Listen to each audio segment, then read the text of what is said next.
ఏ పాదం పట్టుకుంటే భగవంతుడు దొరుకుతాడో ఆ పాదములున్న మహాపురుషులు వారు. అందుకే వారికి శంకర భగవత్పాదాచార్య ఆచార్య.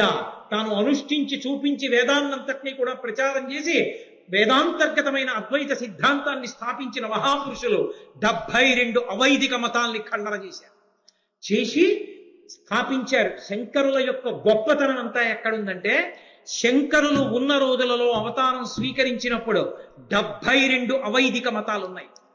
అందరూ వేదంలో చెప్పినట్టు చెప్పేవారు, కానీ ఎవరూ వేదాన్ని పూర్తిగా ఒప్పుకుని మాట్లాడాల అవైదికం.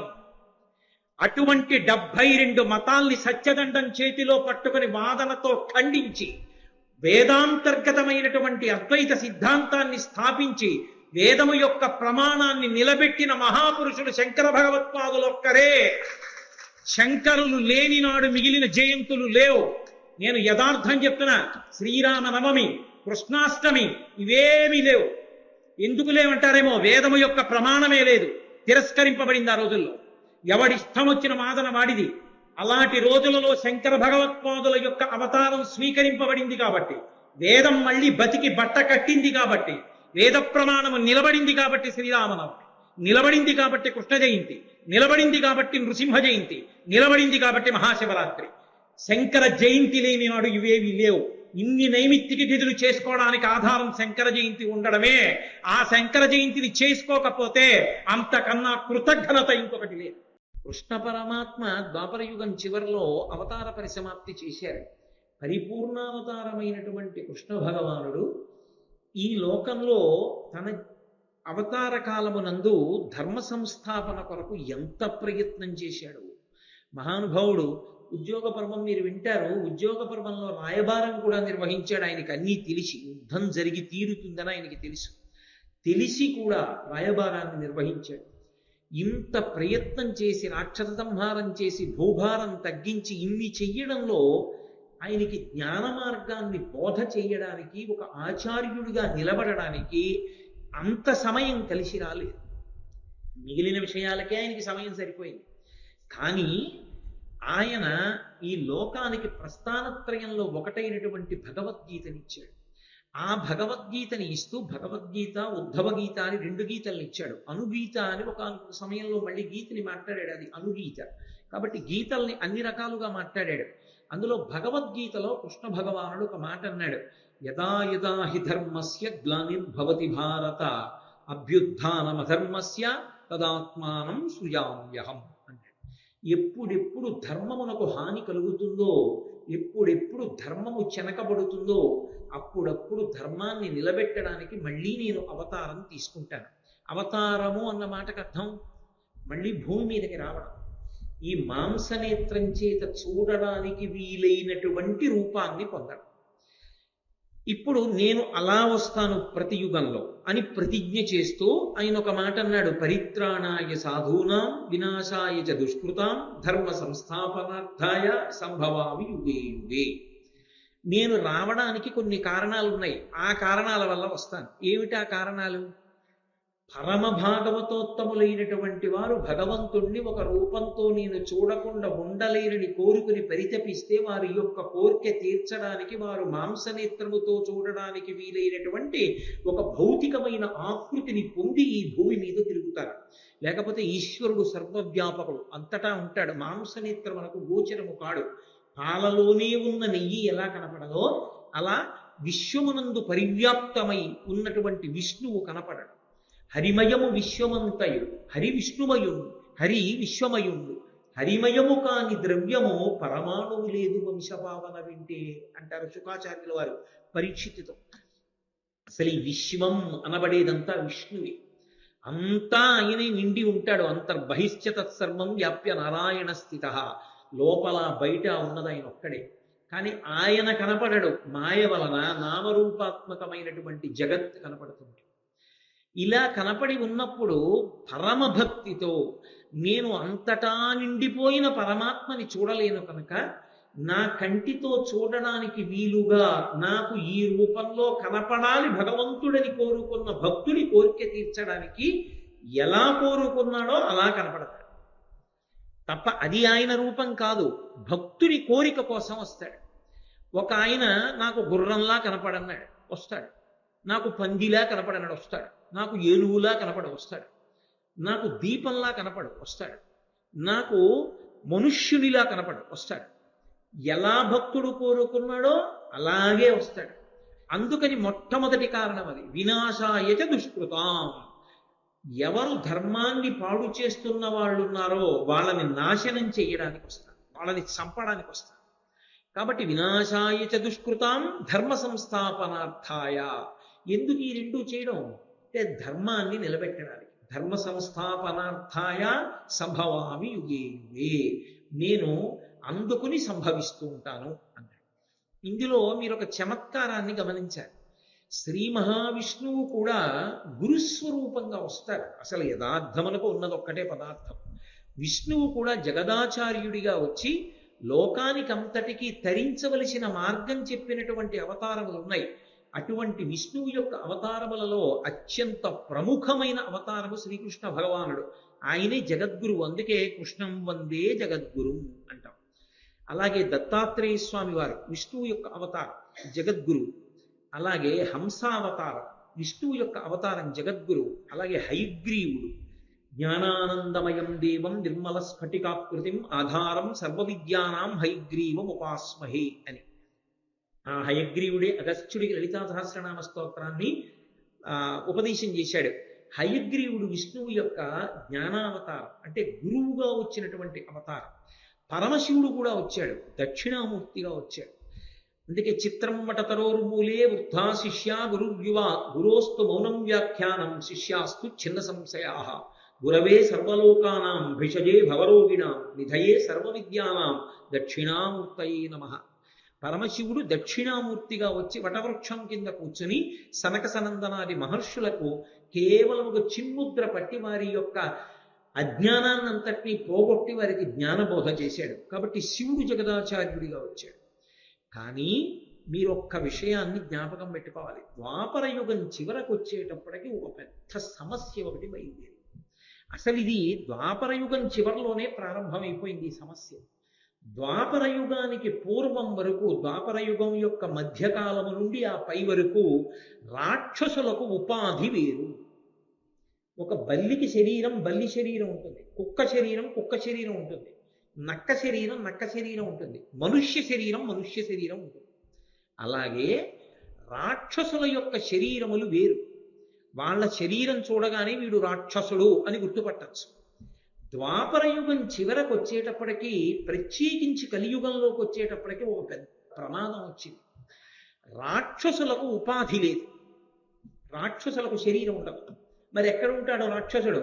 మనుష్యుని యొక్క మనసు ఎందుంటాడు, ఎక్కడో ఉండడు. మనుష్యుని మనసులోనే రాక్షసుడు కూర్చుని ఉంటాడు. ఇప్పుడు ఎలా గుర్తుపడతారు? అప్పుడంటే రాక్షసుడు తెలుసు కాబట్టి బాణం వేసి చంపాడు. అప్పుడు రాక్షసుడు తెలుసు, గద పెట్టి కొట్టి చంపాడు. అప్పుడు రాక్షసుడి ఉపాధి తెలుసు, గుర్తుపట్టి చంపాడు. ఇప్పుడు రాక్షసోపాధి తెలియదు, దేవాలయంలోకి వస్తాడు, ఎందుకు వచ్చాడో తెలియదు. అందుకే కలియుగంలో కర్ణ ఏమైంది? వెళ్ళవలసిన భక్తులందరూ కూడా ఒళ్ళంతా తడివించుకుని వెళ్ళవలసి వస్తుంది.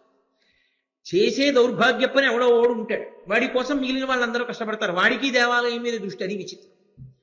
కాబట్టి ప్రజల్ని పాడు చేసేవాడు ప్రజలతో మమేకమై పాడు చేస్తూ ఉంటాడు. రాక్షస బుద్ధి మనస్సు ఎందే ఉంటుంది. ఇప్పుడు రాక్షసుడిని ఎలా గుర్తుపట్టలేరు. కాబట్టి ఇప్పుడు ఉపాధి వేరుగా లేదు కాబట్టి సంహారం చెయ్యడం అంత తేలిక. ఇప్పుడు కృష్ణ భగవానుడి యొక్క ప్రతిజ్ఞకి చిన్న ఇబ్బంది వచ్చింది. ఆయన ఏమన్నాడు? వినాశాయచ దుష్కృతాం, నేను దుష్కర్మలు చెడ్డ పనులు చేసేవారిని చంపేస్తానన్నాడు. అంటే ఆయన ఉద్దేశ్యం ఏమిటి? రాక్షస సంహారం చేస్తాను. ఇప్పుడు మనుష్యులలో చెడ్డ పనులు చేసేవాళ్ళు అని గుర్తుపట్టి చంపేయడం పరమేశ్వరుడికి పెద్ద విషయం కాదు, చంపేస్తాడు. కానీ కలియుగంలో కలి యొక్క ప్రభావం చేత దుష్టకర్మలన్నీ మనసు యందు కూర్చునుంటాయి అన్న మాటకు అర్థం, మనసు యందు దుష్టమైన ఆలోచనలను పురికొల్పేవే ఎక్కువగా ఉంటాయి. దుష్టమైన ఆలోచనలే ఎక్కువగా మనసులో పుడుతూ ఉంటాయి. కారణం ఏంటి? అగ్నిహోత్రం ఉందనుకోండి, మీరు అటొచ్చి ఇటొచ్చి నెయ్యి పోస్తున్నారు అనుకోండి, పెరుగుతూనే ఉంటుంది. ఏవి చెడు ఆలోచనలో వాటిని పెంచేవన్నీ కూడా మీకు కనపడుతుంటాయి. ఏవి మంచి ఆలోచనలో వాటిని పెంచేటటువంటివి తక్కువగా కనపడుతుంది. మీరు అంతవరకు ఎందుకండి? అలా రహదారి మీదకి వెళ్ళండి, మీరు కన్నెత్తి ఇలా ఎట్టు చూడండి. మనసుని శాంతపరిచేవి కనపడతాయా? మనసుని ఉద్వేగపరిచేవి కనపడతాయా? ఓ పుస్తకం తీయండి. ఎన్ని మంచి పుస్తకాలు ఇవాళ లోకంలో లభ్యం అవుతున్నాయి.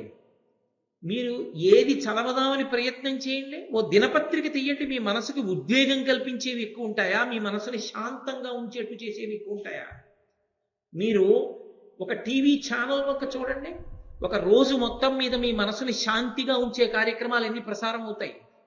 మీ మనసుని ఉద్వేగపరిచే కార్యక్రమాలు ఎన్ని ప్రసారం అవుతాయి? ఉద్వేగపరిచే సాధనాలు బయట అన్ని ఉన్నప్పుడు, ఉద్వేగపడడం మనసు యొక్క లక్షణం అయినప్పుడు, నెయ్యి పోస్తే బాగా మంట లేవడం అగ్నిహోత్రానికి లక్షణం అయితే, మనసులన్నీ ఉద్వేగమునకు కారణములవుతాయి. మనసు యందు రాక్షసుడు ఉన్నాడు అన్న మాటకు అర్థం ఏమిటో తెలుసా? సంకల్ప స్థితి ఎందు ఉంటాడు. ఎప్పుడు బయటికి వస్తాడో తెలియదు. మనసుని ఆశ్రయించి ముందు ఆలోచనలో తేడా ఉందనుకోండి, నేను ఏదో ఎప్పుడు దుష్టమైన ఆలోచనతో ఉంటున్నాను అనుకోండి, మీకు ఎలా తెలుస్తుంది? మీకు తెలియదు. నా మనస్సు యందు ఆ పరిస్థితి బాగా ఉద్ధృతమైన నాడు నేను చెడ్డ పని చేసేస్తాను. ఆ చెడ్డ పని నేను ఎప్పుడు చేస్తాను అన్నది పసికట్టడం, అంగుళం పోలీసులు పెట్టినా మీరు పట్టుకోగలరా? అంగుళానికి ఓ పోలీసులు నిలబెడితే పట్టుకోవడం కుదురుతుందా? కుదరదు. ఇది మనసులో రాక్షసుడు ఉన్నాడు. వాడు ఎప్పుడు ఏం చేస్తాడో తెలియదు. వాడికి అవకాశం బలంగా ఏర్పడగానే వాడు చేస్తాడు. వాడిని తొక్కి పెట్టి ఉంచగలిగిన సత్వగుణం ఉన్నంతకాలం భయానికో భక్తికో అణిగుంటాడు. అవకాశం దొరికి లోపల ఉన్న రాక్షస ప్రవృత్తి పెరిగిందనుకోండి, దుష్ట పని చేసేస్తాడు. ఎంతమంది రక్షక భటుల్ని పెట్టి మీరు ఆపుతారు? ఎలా సాధ్యం అవుతుంది? వినాశాయచ దుష్కృతాం ఎలా సాధ్యం కలియుగంలో? ఇది పెద్ద సమస్య. కారణం రాక్షసోపాధి, మనుష్యోపాధి విభాగం లేదు. ఆ ఉపాధి ఈ ఉపాధి వేరుగా లేవు. రాక్షసుడు మనుష్యుని ఎందు కూర్చునున్నాడు. మనస్సు ఎందు ఉండడం అత్యంత ప్రమాదకరం. ఎందుకో తెలుసా? అన్నిటికన్నా ప్రమాదకరమైన విషయం ఏమిటి అంటే, మీకు ఎప్పుడైనా సరే ఒక చెడ్డ పని ఎలా చెయ్యొచ్చో తెలిసి ఉండడం. ఎందుకనంటే వ్యూహం ఉన్న తర్వాతే అది కార్యరూపాన్ని పొందడానికి పెద్ద అంతరమేమి ఉండదు. ఇంకా అసలు ఈ తప్పు పని ఇలా చెయ్యొచ్చు అని నాకు తెలిసిందనుకోండి, దాన్ని అలా అమలు చెయ్యమన్న ఆలోచన నాలో ఎప్పుడో అప్పుడు తీవ్రతరం అవుతుంది. నాకు అసలు ఆ తప్పు పని ఎలా చెయ్యొచ్చో తెలియదు అనుకోండి, నేను మీతో స్పష్టంగా చెప్పాలంటే, నేను ఎప్పుడూ ఇంత పవిత్రమైన వేదిక మించి ఆ మాట అనలేదు, కానీ ఇవాళ అంటున్నాను.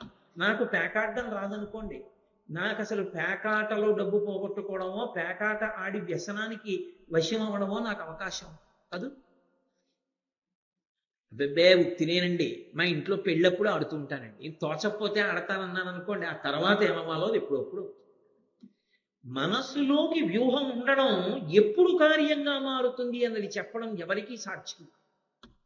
అందుకే అటువంటి దాన్ని, దుష్టకర్మకి సంబంధించిన ఆలోచన లోపల ఉన్నదాన్ని మొగ్గలో తెంపాలి తప్ప పువ్వు అయ్యాక తెంపడం ఇక కుదరదు. అది అవకాశాన్ని తీసుకుంటుంది, ఎప్పుడో అప్పుడు తీసుకుంటుంది జీవితం మొత్తం మీద.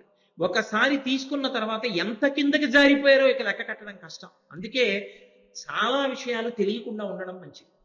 చెడ్డ విషయాలు తెలియకపోవడం తప్పేం కాదు, చాలా సల్లక్షణం. అందుకే నిషిద్ధ కర్మ భంజనము. నాకు అసలు దానిలో ప్రవేశం లేదండి, నాకు తెలియదు అని నేను అన్నాను అనుకోండి, అది సల్లక్షణం. నాకు తెలుసు కానండి నేను చేయను అన్నాను అనుకోండి, ఎప్పుడైనా చేసే అవకాశం. కాబట్టి కలియుగంలో ఉండేటటువంటి పెద్ద ప్రమాదం అంతా ఎక్కడుంటుందంటే, ఎవడు ఎప్పుడు ఏం చేస్తాడన్నది మీరు ముందు లెక్క కట్టి చెప్పడం ఎవరికీ సాధ్యం కాదు. వీడిప్పుడు ఈ పని చేస్తాడండి అని మీరు చెప్పలేరు. ఓ కళాశాలలో చదువుకుంటున్న విద్యార్థి ఎంతో దురాగతం చేస్తాడని ఎవరు ఊహించరంత దురాగతం ఎవడో చేస్తాడు. ఎక్కడి నుంచి అంటే మనసులో ఉంది ముందు ఆ భూతం, అది అవకాశం వచ్చినప్పుడు బయటికి వస్తుంది. వాడికి అది తెలియదు అనుకోండి. అలా తెలియ చెప్పకూడని వాళ్ళు చాలా మంది ఉంటారు లోకంలో. వాళ్ళకి తెలియకూడనివి చెప్పకూడదు, అందుకని ఇది అనవసరం అన్నారనుకోండి, చాలా మందికి తెలియదు. నువ్వు నిగ్రహం పాటించి తెలుసుకోకుండా ఉండు తప్ప మేము అన్నీ చెప్తామన్నారు అనుకోండి, ఆ నిగ్రహానుగ్రహ సమర్థత లేనివాడు తెలుసుకుని పాడైపోతాడు. అప్పుడు అందులో పెద్దవాళ్ళ దోషం కూడా ఉంది, మీరు కాదు అనడానికి అవకాశం.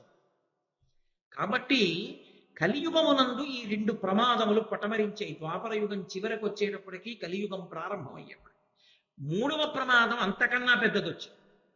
నేను మీతో మనవి చేశాను కదా, ప్రవృత్తి మార్గము నివృత్తి మార్గము అని రెండు మార్గములు. ఈ రెండు మార్గాలలోనూ ప్రవేశించి వేదంలో ఉన్న విషయాన్నే చెప్తున్నట్టుగా ఉంటాయి. వేదానికి దూరంగా జరిగిపోయినట్లు మీకు దొరకదు. వేదంలో ఉన్నదే కదండి చెప్తున్నాడు అనిపిస్తుంది. అటువంటివి 72 మతాలు బయలుదేరాయి. ఒక్క వేదాన్నే ప్రమాణం చేసి మాట్లాడుతున్నామన్నారు. న్యాయం, మీమాంస, వైశేషికం, చార్వాకము, బౌద్ధము, జైనము, ఇవన్నీ కూడా వేదాన్ని ప్రమాణంగా చేసుకుని మాట్లాడుతున్నాం అన్నాయి. కానీ వైదికములు కాకుండా పోయి. వైదికము అన్న మాటకు అర్థం ఏంటో తెలుసా? వేదాన్ని 100% అంగీకరించి మాట్లాడడం. వేదం ఏం చెప్పిందో అందులో ఉన్న విషయాన్ని యథాతథంగా నువ్వు మళ్ళీ సొంత బుద్ధితో ఒకటి ఒప్పుకొని ఒకటి ఒప్పుకోకపోతే వైదికం అందరం. వేదంలో భగవంతుని యొక్క రూపాలు అనేకం చెప్తుంది వేదం. నాకు ఇష్టమైన రూపం ఒకటి నేను చెప్పి నాకు ఇష్టం లేదు కాబట్టి మిగిలిన దాని పేరు ఎత్తానంటే అది వైదికం కాదు, తప్పది, అది వైదికం అనరు. నువ్వు వేదాన్ని పూర్తిగా అంగీకరించలేదు. వేదంలో ఏవి చెప్పబడ్డాయో అవన్నీ నువ్వు అంగీకరించగలిగితే వైదికం కాదు, వైదికము కాదప్పుడు. వేదంలో కొంత భాగాన్ని అంగీకరించావు, అప్పుడు ప్రమాణమును పూర్తిగా అంగీకరించలేదు కాబట్టి నాస్తిక్య బుద్ధి వచ్చిందంట. అది పెద్ద ప్రమాదం వచ్చింది కలియుగంలో. 72 మతములు ప్రబలైనటువంటివి. వీళ్ళందరూ కూడా వేదంలో ఉన్న విషయాన్నే చెప్తున్నాననేవారు. కర్మ మార్గం చెప్పినవాడు ఒకడు, అహింస అన్న పేరుతో చిత్ర విచిత్రమైన సిద్ధాంతాల్ని ప్రతిపాదన చేసిన వాడు ఒకడు, అసలు భోగమే తప్ప ఇవన్నీ ఏమీ లేవు అంటూ మాట్లాడిన వాడు ఒకడు, చార్వాకం. రకరకాలైనటువంటి వాదనలు బయలుదేరే. ఇందులో అసలు ఏది సప్రమాణం, ఏది పాటించాలి, ఏది పాటించకూడదు అయోమయం అయిపోయింది ప్రపంచం. అయిపోయి ఈ 72 వాదనల యొక్క మాయలో పడిపోయి ఎవరిష్టం వచ్చిన మార్గం వాడు పట్టుకున్నాడు. మార్గంలో విడిపోవడం ప్రధానం కాదు, అది వైదికం కానప్పుడు మీరు ఎక్కడ బయలుదేరారో అక్కడే ఉంటారు. అథవా ఉత్తర జన్మలలో ఇంకా కిందకి వెళ్ళిపోతారు.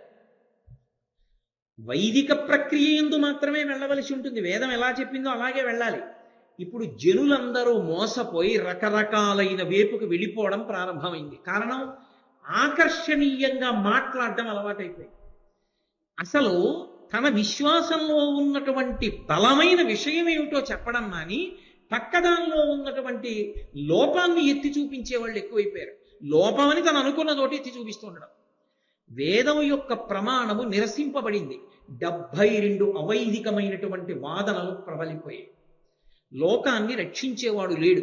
వైదిక కర్మలు అడుగంటిపోయాయి. వైదిక కర్మ అన్న మాటకు అర్థం మీరు జాగ్రత్తగా పట్టుకోవాల్సి ఉంటుంది. వైదికము అన్న మాటలో అత్యంత ప్రధానమైన పాత్ర దేనిది అంటే అగ్నిహోత్రాన్ని. అగ్నిది అత్యంత ప్రధానమైన స్థానం. అగ్ని ముఖంగా హవిస్సులిచ్చి దేవతల్ని తృప్తిపరచడం అనేటటువంటి సిద్ధాంతము కేవలముగా ఒక్క సనాతన ధర్మమునందు మాత్రమే ఉన్నది. ఇక ఏ విశ్వాసమునందు లేదు. స్వాహ అంటూ అగ్ని ముఖంగా అగ్నిహోత్రము ద్వారా హవిస్సిచ్చి దేవతల్ని తృప్తిపరిచే ప్రక్రియ సనాతన ధర్మమునకు మాత్రమే చెందినది. ఇది అడుగంటిపోయి. ఇది అడుగంటిపోతే ధర్మచక్రానికి సమస్య వస్తుంది. ధర్మచక్రానికి సమస్య ఎందుకు వస్తుందని మీరు అడగచ్చు. మనం అగ్నిహోత్రంలో హవిస్సిస్తే ఆ హవిస్సు పుచ్చుకున్న దేవతలు సంతోషించి వర్షాన్ని కురిపిస్తారు. ఆ వర్షం వల్ల పంటలు పండితే మనం సంతోషంగా ఉంటాం, నీళ్లు దొరుకుతాయి. దేవతలు ఆగ్రహం చెందితే వానలు కురిపించరు, సుఖంగా ఉండనివ్వరు. ఏది ఎంత పరిమితిలో ఉండాలో ఆ పరిమితిని అది దాటుతుంది. భోగం ఎక్కువైపోయి వైదికం పోయిందనుకోండి, ఏవి ఎలా ఉండాలో అలా ఉండవు, వాటి హద్దుల్ని అతిక్రమిస్తాయి. సముద్రానికి చెలియలి కట్ట అని ఉంటుంది, అది దాటకూడదు. చెలియలి కట్టని, సముద్రం చెలియలి కట్టని దాటడం మొదలుపెట్టి దాటి ఊరి మీదకి వస్తుంది. అంటే దేవతాగ్రహమునకు కారణాలు అవన్నీ. ఎక్కడ దేవతలు తృప్తిగా ఉన్నారో అక్కడ అటువంటి పనులు జరగవు. దేవతలు తృప్తి పొంది ధర్మచక్రం తిరగాలంటే మనుష్యులు హవిస్సు ఇవ్వాలి. అగ్నిహోత్రంలోకి యజ్ఞయాగాది క్రతువులు జరగాలి. యజ్ఞయాగాది క్రతువులు చెయ్యక్కర్లేదన్న వాదనలు ప్రబలాయి. యజ్ఞం అక్కర్లేదు, యాగం అక్కర్లేదు, అవన్నీ హింసతో కూడుకున్నవి కాబట్టి అవన్నీ కాదు, అహింస అదే తరింపచేస్తుందని ఒక ప్రబలమైనటువంటి వాదం ఒకటి బయలుదేరి. కాబట్టి వేదము ప్రమాణము అంటూనే ధర్మచక్రం తిరగడం ఆగిపోయింది. యజ్ఞయాగాది క్రతువులు లేవు, హవిస్సులు లేవు, దేవతలు సంతోషించట్లేదు, దేవతలకు ఆహారం లేదు, వాళ్ళు ఆగ్రహం చెందారు, వానలు లేవు, లోకమంతా కూడా అవ్యవస్థతో కూడుకున్నటువంటి స్థితి ఏర్పడిపోయింది. ఇప్పుడు ఇన్నిటిని చక్కదిద్దాలి. కేవలం ఏదో ఒక రాక్షస సంహారం చేయడానికో దేనికో అవతారం వచ్చేసినట్లుగా వచ్చేస్తానంటే సరిపోదు. ఇన్నిటినీ దిద్దగలిగినటువంటి అవతారం ఒకటి కావాలి. ఇప్పుడు బయలుదేరాల అవతారం. అందుకే దేవతలందరూ బయలుదేరి పరమేశ్వరుడి దగ్గరికి వెళ్ళారు. ఆ పరమశివుడు అవతారంగా రావాలి, వస్తాడు అని వేదం చెప్పింది. వేదమే చెప్పింది ఒకనొకప్పుడు ఇటువంటి పరిస్థితి వస్తుంది, వచ్చినప్పుడు వస్తాడు ఆయన. ఎప్పుడు వస్తుంది? వేదము యొక్క విషయాన్ని సమర్థించేటటువంటి పురాణములు కూడా నిర్ధారించాయి. వేదంలో, యజుర్వేదంలో రుద్రాధ్యాయంలో ఒక మాట ఉంది, నమ కపర్దినీ చ వ్యుక్త కేశాయ చ అని. పరమశివుడు ఒక్కడే కిరీటం పెట్టుకోడు. ఆయన ఎందుకు కిరీటం పెట్టుకోడు అంటే, ఆయన బ్రహ్మాండములకు నాయకుడు కాదు కాబట్టి పెట్టుకోడు అని చెప్పకూడదు. ఆయన కిరీటం పెట్టుకోవడానికి వీలైన రీతిలో ఆయన జటాజూటం ఉండదు, అంత పెద్ద జటాజూటంతో ఉంటాడు. వ్యోమవత్యప్త దేహాయ దక్షిణామూర్తయే నమః, అంత పెద్ద జటాజూటంతో ఉంటాడు. ఆ గంగమ్మ తడిసిపోయి ఉంటుంది లోపల, అరుణజటేశ్వరుడని ఆ తడి జుట్టు ఎర్రగా ఉంటుంది. ఆ పెద్ద జుట్టుముడితో ఉంటాడు. జుట్టుముడితో ఉన్నవాడు శివుడే. వ్యుక్తకేశాయచ, బోడిగుండుతో ఉన్న శివుడు అక్కడున్నాడు. ఎవరా బోడిగుండుతో ఉన్న శివుడు? ఎవరో కాదు, ఆయనే. ఆ పరమశివుడే శంకరాచార్య స్వామి వారిగా వచ్చాడు. శంకరాచార్య స్వామిగా వచ్చిన వాడు శివుడే అని మీరు ఎలా చెప్పగలరు? శివావతారం అని ఎలా నిర్ధారించగలరు? వాయుపురాణం చెప్పింది. వాయుపురాణంలో వ్యాస భగవానుడు చెప్పాడు, చతుర్భిః సహ శిష్యైస్తు శంకరో అవతరిష్యతి అని చెప్పాడు. 9 శిష్యులతో కలిసి పరమశివుడు శంకరాచార్యుల వారిగా ఈ భూమండలం మీదకి వస్తాడు. వచ్చి ఇన్ని సమస్యలకి పరిష్కారం ఆయన చూపిస్తాడు. అందుకే మహానుభావుడైనటువంటి పరమశివుడి దగ్గరికి దేవతలందరూ వెళ్ళారు. ఈ అవ్యవస్థనంతటినీ చెప్పారు, శంకర పరిస్థితి ఇలా ఉంది, మీరు జోక్యం చేసుకోవాలి. మీరు జోక్యం చేసుకుని ఇప్పుడు ఈ అవ్యవస్థనంతటినీ చక్కదిద్దాలి, కాబట్టి మీరు రావలసింది అన్నారు.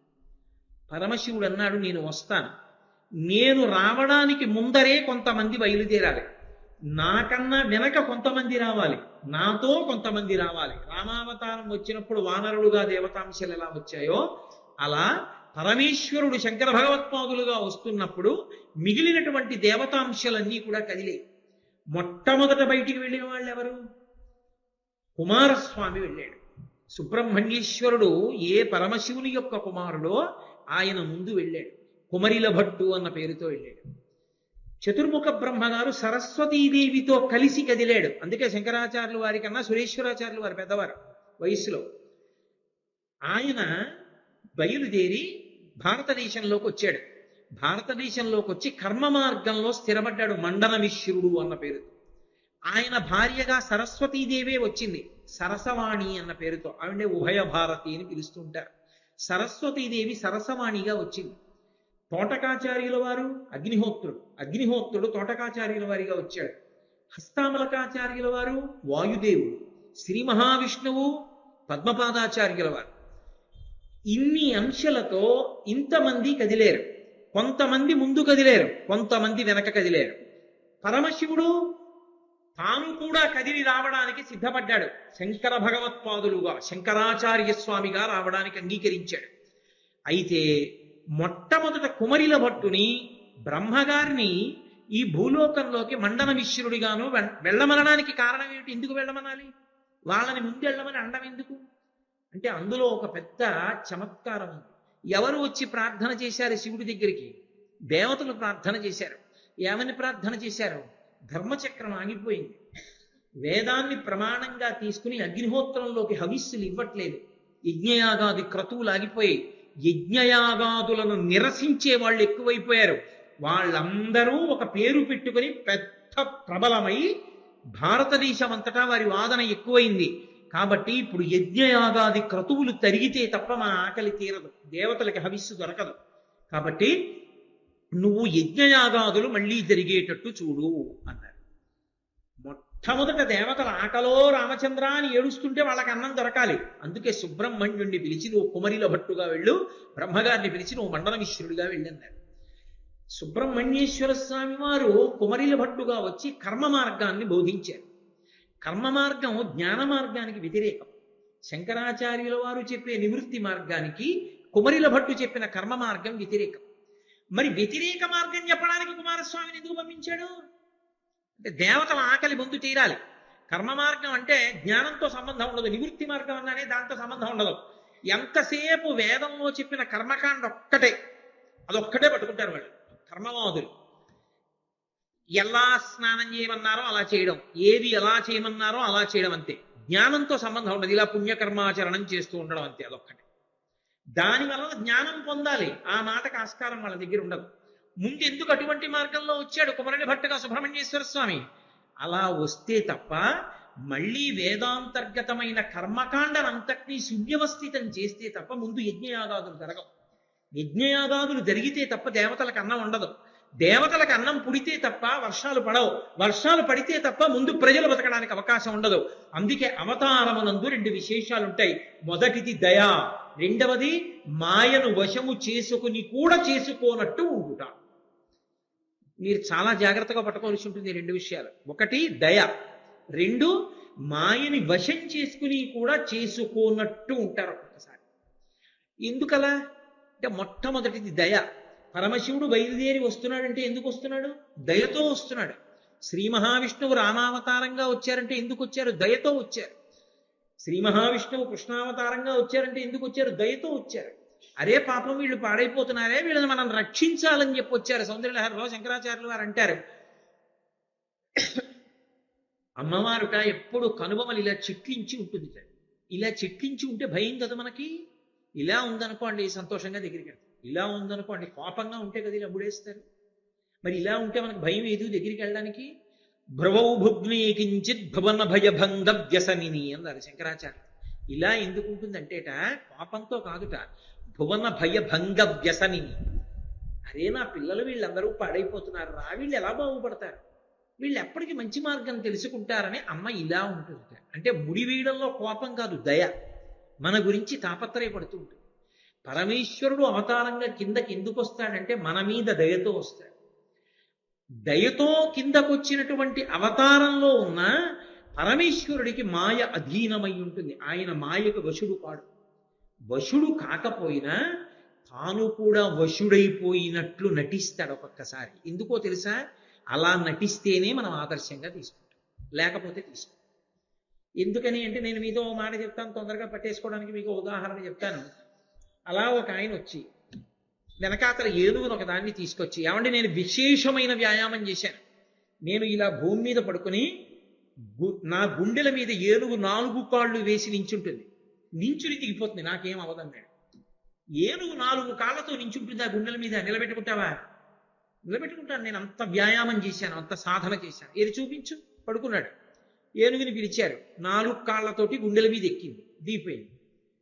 ఇప్పుడు ఆయన గుండెల మీద ఏనుగుని ఎక్కించుకున్నాడని మనం ఎక్కించుకుంటామా? అబ్బో ఆయన ఎంత వ్యాయామం చేశాడండి, ఎంత సాధన చేశాడండి, అందుకు ఏనుగుని ఎక్కించుకున్నాడు, మనం ఎక్కడ ఎక్కించుకుంటామని వదిలేస్తాం. భగవంతుడు కూడా అన్ని వేళలా అవతారంలో మాయకి అతీతంగా ఉన్నాడు అనుకోండి, ఆయన భగవంతుడు కదండి, చెల్లిందంట. ఏనుగు ఎక్కించుకున్న వాడిని వదిలేసినట్టే ఈశ్వరుని కూడా వదిలేస్తాం. అప్పుడు అవతారం పోతుంది, అవతారం యొక్క ప్రయోజనం ఉండదు. అందుకని ఆయన కూడా మాయకి వశపడిపోయినట్టు నటిస్తాడు. నటిస్తే మనకి దగ్గరగా వస్తాడు.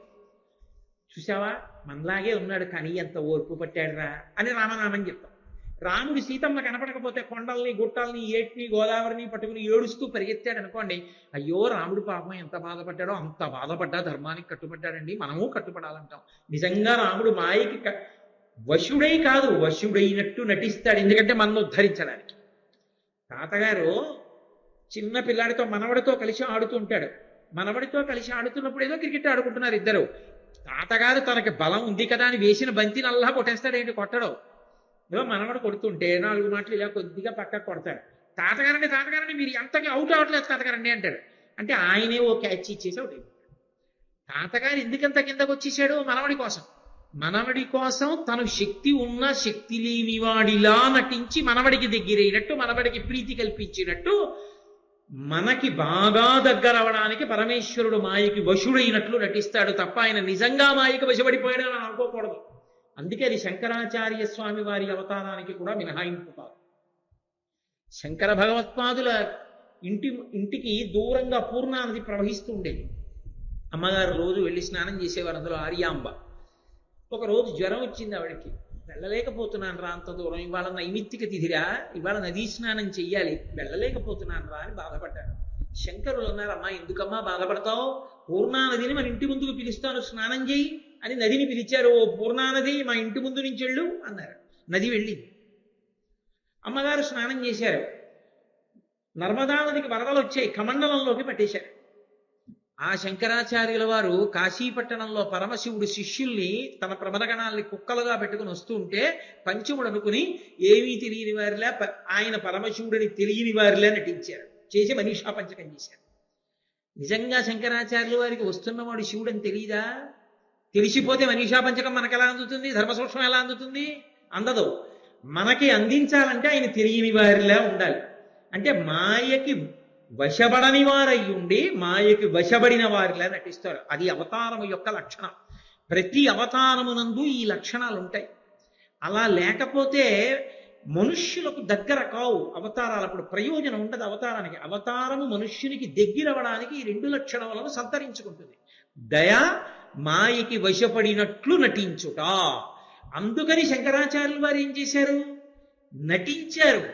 ఎలా నటించారు? కుమరిలో భట్టుగా వెళ్ళమన్నారు సుబ్రహ్మణ్యేశ్వర స్వామిని. ఎందుకని? దేవతలకు ముందు అన్నం దొరకాలి, ప్రజలు కర్మ మార్గంలో యజ్ఞయాగాది క్రతువులు చెయ్యాలి. చేస్తే తప్ప వర్షం పడదు, వర్షం పడితే తప్ప భూమి శాంతిగా ఉండదు. కాబట్టి ఒరే ముందు నువ్వు వెళ్ళి కర్మ మార్గం ప్రచారం చెయ్యి అన్నారు. సుబ్రహ్మణ్యేశ్వర స్వామి వారు వచ్చి కర్మ మార్గ ప్రచారం మొదలెట్టి జ్ఞాన మార్గాన్ని నిరసించారు. శంకరాచార్యులు వారు జ్ఞాన మార్గానికి చెందినవారు. అయినా కూడా ఎందుకు మరి కుమరిలో భట్టుగా పంపించారు సుబ్రహ్మణ్యుడు అంటే? దేవతలకు అన్నం కోసం. పైగా ఇప్పుడు ముందు కుమరిల భట్టు వచ్చారు కాబట్టి మళ్ళీ అందరూ వేదం ఎలా చెప్పిందో అలా బ్రతకడం మొదలుపెట్టారు. అప్పుడు నేను ఒక చారిత్రక సత్యం చెప్తున్నాను. బౌద్ధ మతం ఈ దేశాన్ని విడిచిపెట్టి వెళ్ళిపోవడం ప్రారంభమైంది. కుమరిల భట్టు అవతారంలో సుబ్రహ్మణ్యుడు రావడం ప్రారంభం చేసిన తర్వాత ఆయన బోధ చేయడం మొదలెట్టాడు. బ్రహ్మగారు మండనమిశ్రుడిగా వచ్చాడు. మిగిలిన వాళ్ళు ఎవ్వరు భార్యలతో రాలా. వాయువు భార్యతో రాలా, అగ్ని భార్యతో రాలా. అందుకే తోటకాచార్యులు వారు సన్యాసిగా వచ్చారు. హస్తమాలకాచార్యులు వారు వాయువు, కానీ వాయువు భార్యతో రాలా. ఒక్క బ్రహ్మగారు మాత్రం భార్యతో కలిసి అవతరించాడు సరస్వతీదేవితో. ఎందుకు ఆయన ఒక్కడు భార్యతో రావడం ఎందుకు? శివుడు అలా ఎందుకు ఆజ్ఞాపించాలి అంటే, కర్మాచరణము అన్న మాటకు అర్థం ఏమిటి? ప్రధానంగా కర్మాచరణం అంతా ఏ ఆశ్రమంలో ఉంటుంది? గృహస్థాశ్రమంలో ఉంటుంది. ఒక యజ్ఞం చేయడం, యాగం చేయడం, సంధ్యావందనం చేసుకోవడం, ఇంటి పట్టున అతిథుల్ని ఆదరించడం, భగవంతుడికి పూజ చేసుకోవడం, ఇవన్నీ గృహస్థాశ్రమంలో ఉంటాయి. గృహస్థాశ్రమంలో ఇవన్నీ చెయ్యడానికి యోగ్యత దేనివల్ల వస్తుంది? భార్య పక్కన ఉంటేది. భార్య లేకపోతే, ఎడంభుజం మీద తువ్వాలు లేకపోతే చేయడానికి యోగ్యత ఉండదు. కాబట్టి భార్య పక్కన లేకపోతే కర్మ మార్గంలో ఉండడానికి అవకాశం లేదు. అందుకే సరస్వతీదేవిని తీసుకుని వచ్చాడు. అందుకని ఆవిడ ఉభయ భారతి లేదా సరసవాణి అన్న పేరుతో సరస్వతీదేవి కూడా వచ్చింది. కాదు, ఇంకొక కారణం ఉంది. శంకరాచార్యుల వారి యొక్క జ్ఞాన వైభవాన్ని తట్టుకుని ఈయన సర్వజ్ఞుడు అని ప్రకటించాలంటే సరస్వతీదేవి తప్ప అన్యులకు సాధ్యం కాదు. తీర్పు చెప్పాలంటే ఒకానొక రెండు సందర్భాల్లో తీర్పు చెప్పవలసి వచ్చింది. అందుకని సరస్వతీదేవి ఈ భూమి మీదకి వచ్చింది సరసవాణిగా. నేను మీకు ఎదర ఈ 5 రోజుల్లో చూపిస్తాను ఆ ఘట్టం ఎక్కడ వస్తుంది. కాబట్టి వీళ్ళందరూ ముందొచ్చారు. ఇప్పుడు వెనక శంకరాచార్య స్వామి వారి అవతారం రావాలి. అవతారం రావడం అంటే తేలికే, కానీ అవతారం రావాలంటే ఎక్కడ రావాలి? ఈ భూమండలంలో ఎక్కడ పుట్టాలి? ఎవరి ఇంట్లో పుట్టాలి? ఏ తల్లిదండ్రుల కడుపున పుట్టాలి? తాను ఏ ఆశ్రమంలో ఉండాలి? ఇవి 4 ప్రశ్నలు. తాను బ్రహ్మచారిగా ఉంటే ధర్మాన్ని మళ్ళీ నిలబెట్టగలరా? గృహస్థుగానా, వానప్రస్థుగానా, సన్యాసిగానా? ఎన్ని సంవత్సరాలు ఉండాలి ఈ భూమండలం మీద? ఈ దేశంలో, ఈ భూమండలంలో ఏ ప్రాంతంలో తాను పుట్టాలి? ఏ ఇంట్లో తాను పుట్టాలి? ఏ ఆశ్రమంలో తాను ఉండాలి? ఎన్ని సంవత్సరాలు ఈ భూమండలం మీద ఉండాలి? ఇవి పెద్ద ప్రశ్నలు అవతారాలు. ఈ 4 ప్రశ్నలకి పరిష్కారంగా ఆయన మొట్టమొదట ఎంచుకున్నది ఏది అంటే, నేను అవతార స్వీకారం చేసినప్పుడు కేరళ రాష్ట్రంలో స్వీకరిస్తాను, కేరళ రాష్ట్రంలో పుడతాను. కేరళ రాష్ట్రము అని పేరు ఎందుకు వచ్చిందంటే కొబ్బరి చెట్లు విపరీతంగా ఉంటాయి కాబట్టి కాదు. సముద్రమునకు పక్కన ఉన్నటువంటి భూభాగము కనుక కేరళ అని పేరు. అటువంటి కేరళ రాష్ట్రంలో పుడతాను అన్నారు. ఏమి కేరళ రాష్ట్రాన్ని ఎందుకు ఎంచుకోవాలి పరమశివుడు శంకరాచార్యుల వారి అవతారంగా రావడానికి అంటే దానికి ఒక కారణం ఉంది. ఈ భూమి అంతా కూడా ఒకానొకప్పుడు పరశురాముడు క్షత్రియ సంహారం చేసి తాను పొందాడు. 21 మార్లు భూమి అంతటినీ పర్యటించి ఏవో 1-2 వంశాలు, రామచంద్రమూర్తి పుట్టిన ఇక్ష్వాకు వంశం లాంటి వంశాన్ని తప్ప మిగిలిన వంశాలన్నీ అంతరించిపోయి అందరినీ చంపేశాడు తన గండ్రగొడ్డలతో. తండ్రిని ఆ కార్తవీర్యార్జునుడు సంహరించాడన్న క్రోధాన్ని కడుపులో పెట్టుకుని సంహారం చేశాడు. 21 మార్లు తిరిగి క్షత్రియులందరినీ సంహరించిన తరువాత సమస్త భూభాగము తనదైపోయింది. ఇంత భూభాగము తనదైపోయిన తర్వాత చాలా బాధపడ్డాడు. పుట్టినది బ్రాహ్మణుడిగా పుట్టాను, చేసినది క్షత్రియ సంహారం చేశాను, ఏకంగా శమంతక పంచకాన్ని నిర్మించా, ఈ నెత్తుటితో 5 సరోవరాలు పెట్టాడు హిమాలయ పర్వతాల మీద. మీరు ఆరణ్య పర్వంలో విన్నారు, అవి పవిత్ర జలాలయ్యాయి ఆయన ప్రార్థనకి తర్వాతి కాలంలో. ఇంత సంహార ప్రక్రియ చేశాను బ్రాహ్మణుడనయ్యుండి, కాబట్టి ఇప్పుడు ప్రాయశ్చిత్తంగా ఈ భూమినంతటినీ దానం చేసేస్తానన్నాడు. ఈ భూమినంతటినీ దానం చెయ్యాలి అంటే దానం పట్టుకోవడానికి యోగ్యుడు దొరకాలి. ఎవడికి పడితే వాడికి ఏది పడితే దానం చేయకూడదు. ధర్మశాస్త్రం తెలిసి అది ఆయనకి యుక్తమైతే, అది ఆయనకి చెందినదై ఉండవచ్చు అన్న సమర్థుడికి మాత్రమే దానం చెయ్యాలి తప్ప ఏది పడితే అది ఎవరికి పడితే వాళ్ళకి దానం చేయకూడదు. ఇంత భూమిని, సమస్త భూభాగాన్ని దానం పుచ్చుకోవాలంటే ఎవరు పుచ్చుకోవాలి? ఈ భూమండలం మీద ఉన్న సమస్త ప్రాణులకు తండ్రి ఒక్కడే. రాక్షసులు కానివ్వండి, క్రిమికీటకాలు కానివ్వండి, పాములు కానివ్వండి, తేళ్లు జెర్రిలు దగ్గర నుంచి సమస్త ప్రాణులకు తండ్రి ఒక్కడే, కశ్యప ప్రజాపతి. ప్రజాపతులు ఎందరో ఉన్నారు, కానీ పేరు పక్కన ప్రజాపతి అని పెట్టి పిలవం. ఒక్క కశ్యపుణ్ణి మాత్రం కశ్యప ప్రజాపతి అంటాం. ఎందుకని ఆ గౌరవం ఇచ్చారంటే, ప్రజాపతి శబ్దం ఎందుకు కలిపారంటే ఆయనకి పేరులో కలిపి పిలుస్తారు. ఇంతమందికి ఆయన తండ్రి. దితి అదితి వలననే వచ్చింది సంతానం అంతా, అలాగే మిగిలిన వారి వల్ల వచ్చింది. అటువంటి కశ్యప ప్రజాపతికి ఇవ్వాలి భూమి, ఇంతమందిని పోషించుకుంటాడు అని కశ్యప ప్రజాపతిని పిలిచి భూమిని దానం చేశాడు. ఆ దానం పుచ్చేసుకుని కశ్యప ప్రజాపతి అన్నాడు, ఈ భూమిని అంతా నాకు దానం చేసేసావు, ఈ భూమిని నాకు దానం చేసిన తర్వాతకి నీది కాదు. నీవు దానము చేసేసి నీది కాని దాని మీద నువ్వు ఉంటే నువ్వు దానం ఇచ్చింది మళ్ళీ నువ్వు అనుభవించినట్టు. నాకు మీరు పంచంచాపు ఇచ్చేసి, అయ్యో పెద్ద అంచండి మేము చూడలేదు మళ్ళీ ఇచ్చేయండి, ఆదివారం మేము కట్టుకుంటాం, సోమవారం మీరు కట్టుకోండి అన్నారు అనుకున్న దానం అవుతుందా? అవదు. ఇచ్చేయడం అంటే ఇచ్చేయడమే, ఇక మీరు అనుభవించకూడదు. ఇదం నమమా, ఇది నాది కాదని ఇచ్చేయాలి. మరి భూమినంతా నాకు ఇచ్చేస్తే మళ్ళీ నువ్వు దీని మీద ఎలా ఉంటావు? ఉండడానికి వీల్లేదు, వెళ్ళిపోమని. ఎక్కడికి వెళ్ళిపోవాలి పరశురాముడు అంటే? మరి ఎందుకన్నాడండి కశ్యప ప్రజాపతి అలా? పరశురాముణ్ణి అలా అంటే ఈ దేశానికి ఒక మహోపకారం జరుగుతుంది, అది తెలుసు కశ్యప ప్రజాపతి, అందుకన్నాడు. ఇప్పుడు పరశురాముడు ఏం చేశాడంటే, ఈ భూమి యొక్క చిట్ట చివర ఎక్కడుందో చూశాడు. హద్దు సముద్రం కదా, పక్కన సముద్రం ఉండాలి. పక్కన సముద్రం ఉన్న వరకు వెళ్ళాడు. వెళ్ళి కేరళ రాష్ట్రం లేదప్పుడు, యువతలకి సముద్రం ఉంది, అక్కడ నిలబడి సహ్యాద్రి పర్వతం మీద నిలబడ్డాడు. నిలబడి సముద్రుడి వంక చూశాడు. చూసి, ఓ సముద్రుడా, నాకు ఇప్పుడు భూమి లేదు నిలబడడానికి, కశ్యప ప్రజాపతి వెళ్ళిపోమన్నాడు, అందుకని నీలో ఉన్న కొంత భూమిని నాకు నువ్వు వెనక్కి జరుగన్నాడు. ఆ భూమి తన దానం చేసిన భూమిలో లేదుగా, అందుకని కొంత భూమిని విడిచిపెట్టి వెనక్కి వెళ్ళన్నాడు. అసలే పరశురాముడు ఆయన అనుకున్నంత వదలలేదనుకోండి మళ్ళీ గండ్రగొడ్డలు తీస్తాడు, ఎక్కువ వదిలేడనుకోండి అంతెందుకని గండ్రగొడ్డలు తీస్తాడు. అందుకని ఆయన అన్నాడు భయపడి, నేను ఇవ్వడం కాదు, నువ్వే నీ చేతిలో ఉన్న గండ్రగొడ్డల్ని విసురు, అది ఎక్కడ పడితే అక్కడ వరకు నేను వెనక్కి వెళ్ళిపోతానన్నాడు. సరేనని సహ్యాద్రి పర్వతం మీద నిలబడి పరశురాముడు విసిరాడు గండ్రగొడ్డల్ని.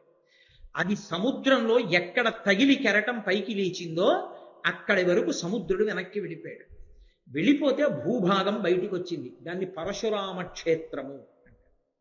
అవన్నీ పరశురామ క్షేత్రాలు. ఇప్పుడు మనం చూస్తున్నటువంటి క్షేత్రాలు ఉన్నాయే, మూకాంబిక, ఆ క్షేత్రాలు ఉన్నటువంటి భూభాగములన్నీ పరశురాముడు సముద్రంలోంచి పైకి తీసుకొచ్చాడు. ఆ భూభాగములన్నే కేరళ రాష్ట్రం. కేరళ రాష్ట్రం సముద్రాంతర్గతమైన భూమి. అది తరువాత బయటికి వచ్చింది. అందుకే కొబ్బరి తోటలు ఎక్కువ ఇప్పటికీ. అటువంటి భూభాగమునందు పరశురాముడు ఉన్నాడు. బ్రాహ్మణుడు ఒక్కడు ఉంటే కార్యం నడవదు. బ్రాహ్మణుడికి పక్కన ఎవరో ఒకడు ఉండాలి సాయం. ఒకడు లేకపోతే కూర్చున్నవాడు అస్తమానం లేచిపోకూడదు. ఎవరో కావాలనుకోండి పక్కన అందించేవాడు ఉండాలి. అందుకని ఎవరో ఒకరు ఉండాలి. బ్రాహ్మణులు లేకపోతే వేదం ఎలా నడుస్తుంది? హోమాలు ఎక్కడి నుంచి నడుస్తాయి? ఎందుకు ఆ భూభాగం అంతా ఆయనకప్పుడు? అందుకని బ్రాహ్మణుల్ని తీసుకురావాలి. సరే, తీసుకొచ్చాడు. మన ఆంధ్రదేశం నుంచి కూడా వెళ్ళారు బ్రాహ్మణులు. తీసుకువెళ్ళి ఏం చేశాడంటే, వీడు మళ్ళీ వెళ్ళిపోతారేమో, ఇక్కడ ఎవడుంటాడు లేనప్పటికీ తడి తడిగా ఉంది భూమి కొంత సముద్రంలోంచి బయటికి రావడంలో, తిరిగి వెళ్ళిపోతారేమోనని వెళ్లకుండా ఉండడానికి ఆచారకాండ మార్చాడు. అప్పుడు మధ్యశిఖా సంప్రదాయం వచ్చింది. సాధారణంగా శిఖ అంటే ఇక్కడ ఉంటుంది పిలక. ఆయన ఏం చేశాడంటే, ఇక్కడ కాదు పిలక మీరు ఇక్కడ పెట్టుకోవాలన్నాడు. అందుకే మీరు ఇప్పటికీ కేరళ రాష్ట్రానికి వెళితే నంబూద్రి బ్రాహ్మణులు మధ్యశిఖ పెట్టుకుంటారు, ఇక్కడ పెట్టుకుంటారు. శంకరాచార్యులు వారి తండ్రి గారిది మధ్యశిఖా సంప్రదాయం ఇక్కడ పెట్టుకున్నారు.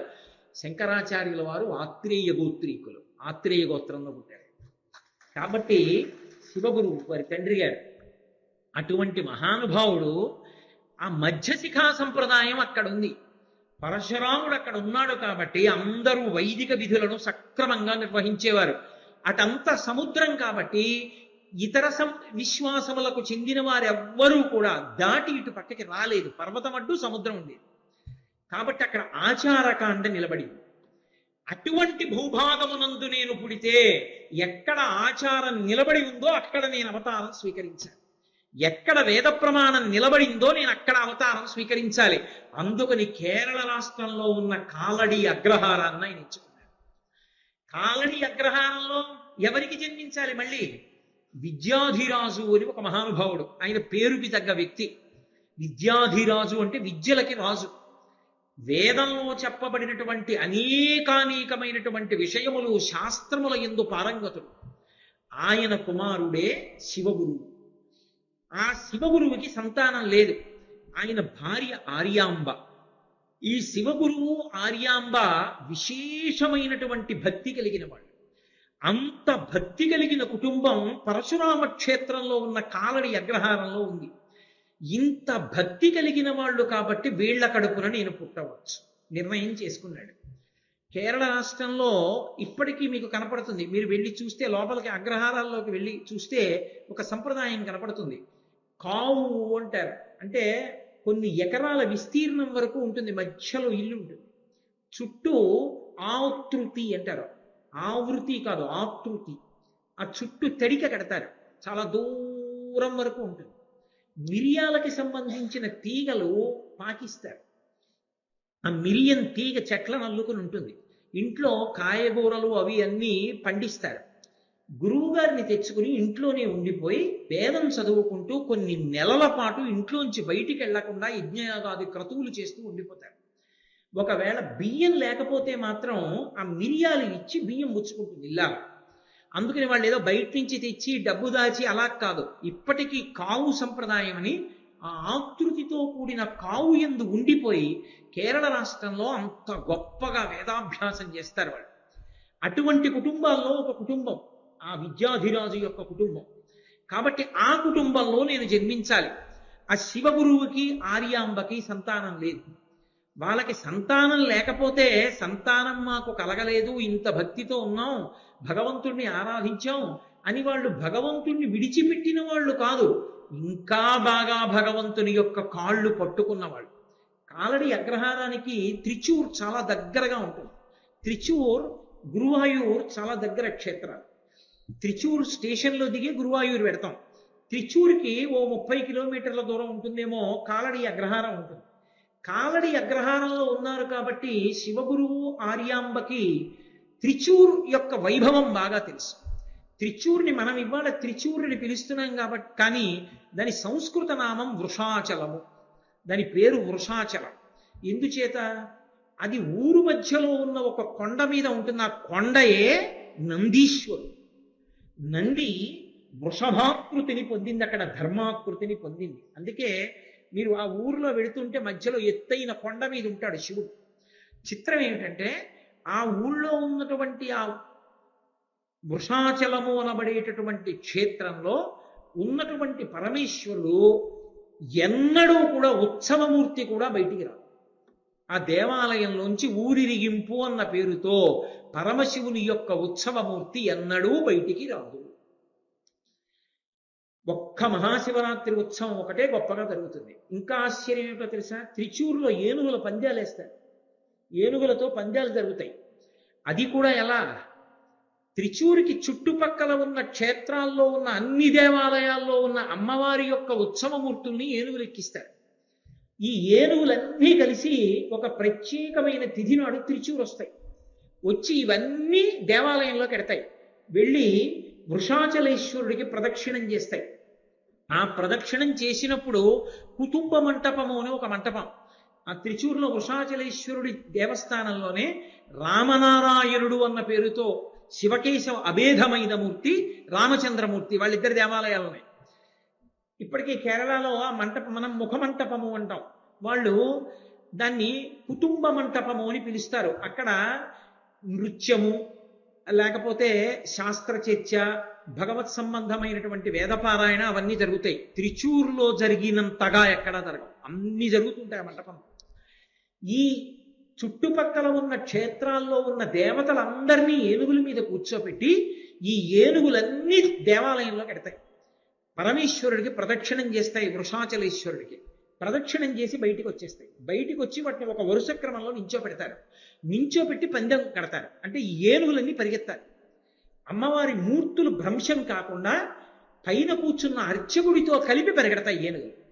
ఆ పరిగెడితే ఏనుగుల పందాలు చూసి తీరాలి. ఆ త్రిచూరులో అవి కొన్ని మైళ్ళ దూరం అలా పరిగెడతాయి. ఏ ఏనుగు ముందెళ్ళిందో ఆ ఏనుగు ఆ అమ్మవారు ఆ సంవత్సరంలో చాలా విశేషం. అయ్యవారు మాత్రం బయటికి రాడు. ఇంకా విచిత్రం ఏంటంటే త్రిచూరు క్షేత్రంలో అర్చకుడు 6 నెలలు ఉండాలి. 6 నెలలు పనిచేసే అర్చకుడు ఒకసారి దేవాలయంలోకి వెళ్ళేటప్పుడు చక్రవర్తిని ఎలా తీసుకెడతారో అలా తీసుకెడతారు మంగళ వాయిద్యాలతో. ఒకసారి గుళ్ళోకి వెడితే ఇక 6 నెలలు బయటికి రాడు. పూర్ణ బ్రహ్మచర్యంతో 6 నెలలు గుడిలోనే ఉంటాడు. అంత శౌచంతో ఉంటుంది క్షేత్రం. 6 నెలలు దేవాలయంలోనే. 6 నెలల తర్వాత మళ్ళీ మేళతాళాలతో ఇంటికి తీసుకెడతారు. 2వ అర్చకుడు మేళతాళాలతో గుళ్ళోకి వెళ్తాడు. మళ్ళీ ఆయన గుళ్ళోనే ఉంటాడు. అటువంటి క్షేత్రంలో పరమశివలింగానికి ఆవు నీతితో అభిషేకం చేస్తారు. ఆ ఆవు నెయ్యి నేను పట్టుకొచ్చానంటే తీసుకోరు వాళ్ళు, వాళ్లే చేస్తారు నెయ్యి. చేసినటువంటి నెయ్యికి మనం ద్రవ్యం ఇస్తే మనని ముట్టుకోనివ్వరు, బ్రాహ్మణులే తీసుకెడతారు. దాదాపు ఒక 500 సంవత్సరాల క్రితం అభిషేకం చేసినటువంటి నెయ్యి శివలింగం మీద పేరుకుపోయి ఉంటుంది గడ్డ కట్టి.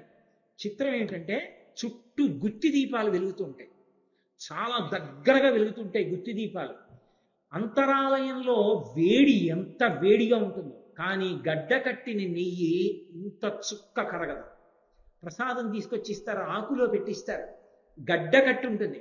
మీరు అర్చకుడి చేతిలోంచి తీసుకుని ఇలా పట్టుకోగానే కరిగిపోతుంది. శివలింగం మీద ఉన్నంత కాలం కరగదు. భారతదేశంలో ఆయుర్వేదం బాగా ప్రసిద్ధి చెందిన రాష్ట్రం కేరళ రాష్ట్రం. ఆయుర్వేదంలో ఏదైనా మందు తయారు చేయాలి అంటే తప్పకుండా ఆవు నెయ్యి ఉండాలి. ఎంత ప్రాచీనమైన ఆవు నెయ్యి అయితే ఔషధి అంత బాగా పనిచేస్తుందో తయారు చేసిన ఔషధం. ఇప్పటికీ కొన్ని 100 సంవత్సరాల క్రితం నెయ్యి కావాలంటే త్రిచూరు వెళ్ళి తెచ్చుకుంటారు. ఇంకా చిత్రం ఏంటంటే నెయ్యి ఎక్కడుంటే అక్కడ చీమలు ఈగలు ఉంటాయి. మనకిక్కడ నరసింహస్వామి క్షేత్రం ఉంది, పానకాల నరసింహుడు అని మంగళగిరి. అంత బెల్లం అరగదీసిన చీమలు పట్టవు. త్రిచూరులో 300-400 సంవత్సరాల క్రితం అభిషేకం చేసి పేరుకున్నటువంటి నెయ్యి ఉన్నప్పటికీ ఒక చీమ కాని ఒక ఈగ కాని ఆలయం గడప దాటి లోపలికి వెళ్ళదు. అలాగే ఉంటుంది నీతి గడ్డ కట్టి. మీరు ఇప్పటికీ చూడొచ్చు త్రిచూరు వెళ్ళి. అంత గొప్ప క్షేత్రం. ఆ క్షేత్రానికి వెళితే సమస్త దోషములతో, అంత గొప్ప క్షేత్రం. శాస్త్రమునందు నమ్మకం ఉండాలి. గురువు గారి దగ్గర మనం ఎన్నాళ్ళు విన్నామన్నది కాదు, అన్నీ విని ఆ నీతిలో ఏమైనా కలుపుతారా అని అడిగారు అనుకోండి, వాడికన్నా పనికి మాలిన వాడి ఇంకోటి లేడిని గుర్తు. అన్నీ విని ఈ సభలోనే ఉన్న వాళ్ళు అలా అడిగిన వాడు నాకు తెలుసు, అందుకు చెప్తున్నాను. కాబట్టి శాస్త్రమునందు విశ్వాసం అంటే విశ్వాసం ఉండాలి. త్రిచూర్ లాంటి క్షేత్రాల్ని పట్టుకుని పరిహాసాస్పదంగా మాట్లాడకూడదు. ఓసారి ఆ క్షేత్రానికి వెడితే తెలుస్తుంది ఆ క్షేత్ర వైభవం ఏమిటో. నోరు ఉంది కదా అని ఏవి పడితే అవి మాట్లాడకూడదు, అదుపులో ఉంచుకుని మాట్లాడాలి. అనవసరపు ప్రలాపనలు మంచివి కావు. ఇప్పటికీ అంత శౌచాన్ని నిర్వహిస్తారు ఆ దేవాలయంలో. అటువంటి త్రిచూర్ క్షేత్రానికి ఒక లక్షణం ఉంది. మండల భజన అని ఒకటి చేస్తారు. మండల భజన అంటే 40 రోజులు అని. 40 రోజుల పాటు భజన అంటే ఏదో రామనామం ఏదో చెప్తూ చిడతలు మోగిస్తూ కూర్చోవడం అని కాదు. భజన అంటే భక్తితో జీవించుట. భక్తితో జీవించుట అంటే భార్యాభర్త కలిసి వెడతారు. అక్కడ ఉన్నటువంటి పవిత్ర కోనేటిలో స్నానం చేస్తారు. స్వామి అభిషేకం జరుగుతున్నంతసేపు కూర్చుంటారు, మౌనంగా పారాయణ చేసుకుంటారు. కొన్ని దేవాలయాల్లో రాత్రి నిద్ర చేయడానికి స్థానాన్ని ఇస్తారు. అటువంటి స్థానం కల్పింపబడిన చోట రాత్రి పడుకుని నిద్రపోతారు బ్రహ్మచర్యం పాటిస్తూ. మరునాటి ఉదయం లేస్తారు, మళ్ళీ కార్యక్రమం మొదలు. ఆలయం విడిచిపెట్టి వెళ్ళరు, అక్కడే భక్తితో ఉండిపోతారు. అలా 40 రోజులు ఉంటారు. 40 రోజులు ఉంటే అలా భక్తిగా తీరని కోర్కె ఉండదు. ఈశ్వరుడు అనుగ్రహించేస్తాడు త్రిచూర్. అంత గొప్ప క్షేత్రం త్రిచూర్. కాబట్టి ఆ త్రిచూర్కి 30 మైళ్ళ దూరంలో ఉంది కాలడి. ఈ కాలడిలో ఉన్నారు శివగురువు, ఆర్యాంబ. వీళ్ళిద్దరికీ సంతానం లేరు. సంతానం లేకపోయినా వాళ్ళకి పరమేశ్వరుడి మీద అంత విశ్వాసం, వేదం మీద అంత విశ్వాసం. ఎక్కడిది? పైన విద్యాధిరాజు ఉన్నాడు తండ్రి, ఆయనకంత నమ్మకం. తండ్రి అన్నాడు, సంతానం లేరని బెంగపెట్టుకుంటావు ఎందుకురా, పక్కనే ఉంది కదా త్రిచూర్, భజన చేయండి దంపతులు ఇద్దరు అన్నాడు. ఇద్దరూ కలిసి వెళ్ళారు. ఓ చమత్కారం జరిగింది. 40 రోజులు అయిపోయింది. పరమేశ్వరుడు కనపడలేదు. స్వప్న సాక్షాత్కారం ఇస్తూ ఉంటాడు అక్కడ, లేదా కూరికి తీరిపోతుంది. రెండూ జరగలేదు. వాళ్ళు బాధపడ్డారు. శివగురువు వెళ్ళి ఆర్యాంబతో ఒక మాట అన్నాడు. ఆర్యాంబ, ఇన్నాళ్ళు ఇక్కడ నేను భజన చేశాను, నువ్వు చేశావు, ఇంత కష్టపడ్డాం, శివానుగ్రహం కలగలేదు, భగవంతుడు ఉన్నాడంటావా అన్నాడు.